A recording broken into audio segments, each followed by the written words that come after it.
I have a great time with my life, and I want to share it. I love living. I think that's infectious.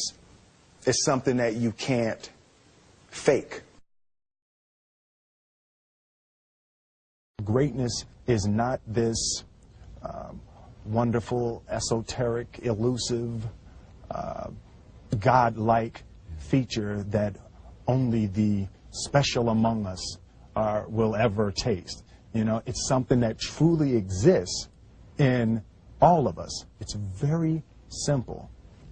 This is what I believe, and I'm willing to die for it. Yeah. Period. It's that simple. I know who I am, and I know what I believe. I know who I am, I know what I believe. That's all I need to know. And that's all I need to know. So from there, you do what you need to do. Yeah. You know, and I think what happens is we make the situation more complex than it has to be. Because we're looking for complexity. There's got to be something complex to understand. It can't be that easy. No. We didn't grow up with the sense that where we were was where we were going to be. You know, we grew up with the sense that where we were almost didn't matter because we were becoming right. Something greater. The separation of talent and skill is one of the greatest misunderstood concepts for people who are trying to excel, who have dreams, that want to do things. Talent you have naturally. Skill is only developed by hours and hours and hours of beating on your craft. I've never really viewed myself as particularly talented. Where I excel is ridiculous, sickening work ethic. You know, while the other guy's sleeping, I'm working. While the other guy's eating, I'm working. There's no easy way around it. No matter how talented you are, your talent is going to fail you if you're not skilled. You know, if you don't study, if you don't work really hard and dedicate yourself to being better every single day, you'll never be able to communicate with people, with your artistry, the way that you want. So the only thing that I see that is distinctly different about me is I'm not afraid to die on a treadmill. You might have more talent than me, you might be smarter than me, but if we get on the treadmill together, right, there's two things. You're getting off first, or I'm going to die. It's really that simple.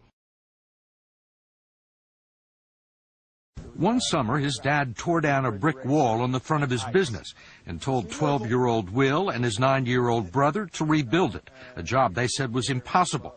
It took them 1.5 years, but they did it. And he said, now don't you ever tell me it's something that you can't do. You don't try to build a wall. You don't set out to build a wall. You don't say, I'm going to build the biggest, baddest, greatest wall that's ever been built. You don't start there. You say, I'm going to lay this brick as perfectly as a brick can be laid.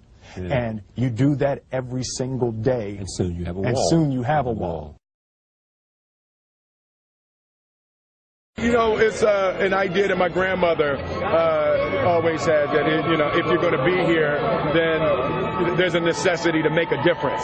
She always instilled the responsibility, the spiritual responsibility that you have to make every group you come in contact with better. I want to do good. I want the world to be better because I was here. I want my life, I want my work, my family, I want it to mean something. And it's like, it has, if you are not making someone else's life better, then you're wasting your time.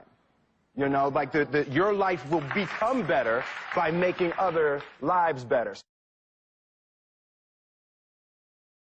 I want to represent an idea. I want to represent possibilities.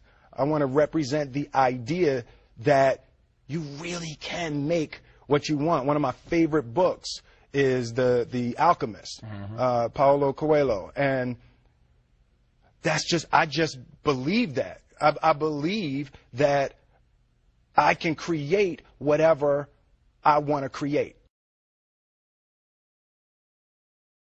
The first step before anybody else in the world believes it is you have to believe it. There's no reason to have a plan B because it distracts from plan A. I think that there's a certain delusional quality that all successful people have to have.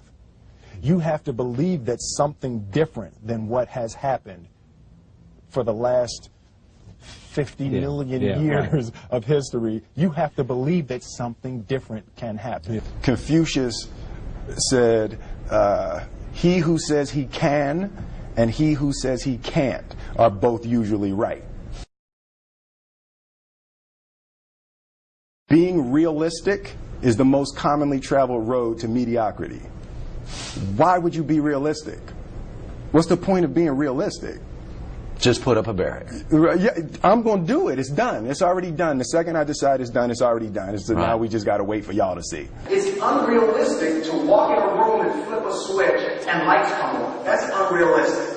Fortunately, Edison didn't think so. It's unrealistic to think you're going to bend a piece of metal and fly people over an ocean in that metal. That's unrealistic. But fortunately, the Wright brothers and others didn't believe that, and it just seems like such a ridiculous idea to me to embrace the idea that it's not going to happen and that's not real for that to happen. As soon as you say it, now you just made that real. Our thoughts, our feelings, our dreams, our ideas are physical in the universe. That if we dream something, if we picture something, if we commit ourselves to it, that is a physical thrust towards realization that we can put into the universe. That the universe is not a thing that's going to push us around. That the world and people and situations are not something that are going to push us around. That we are going to bend the universe and command and demand that the universe become what we want it to be. I study the patterns of the universe. There's a redemptive power that making a choice has, you know, rather than feeling like you're at effect to all the things that are happening. Make a choice, right? You just decide what it's going to be, who you're going to be, how you're going to do it. Just decide. And then from that point, the universe is going to get out your way. It's like it's water. It wants to move and go around stuff, you know. You know, there's a flow of the universe that I've grown to know just how to go with it. I realize that to have the level of success that I want to have, it's difficult to spread it out and do multiple things. It takes such a desperate, obsessive focus. You really got to focus with all of your fiber and all of your heart and all of your creativity. I'm motivated by fear. Fear. You know? Fear of what? Fear of fear. I hate being scared to do something.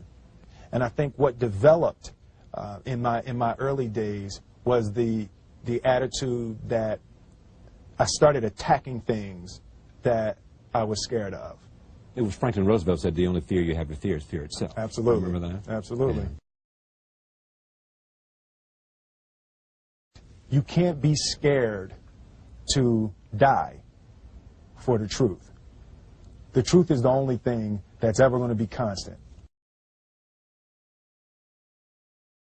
Don't ever let somebody tell you you can't do something. Not even me. All right? All right. You got a dream. You got to protect it. People can't do something themselves. They want to tell you you can't do it.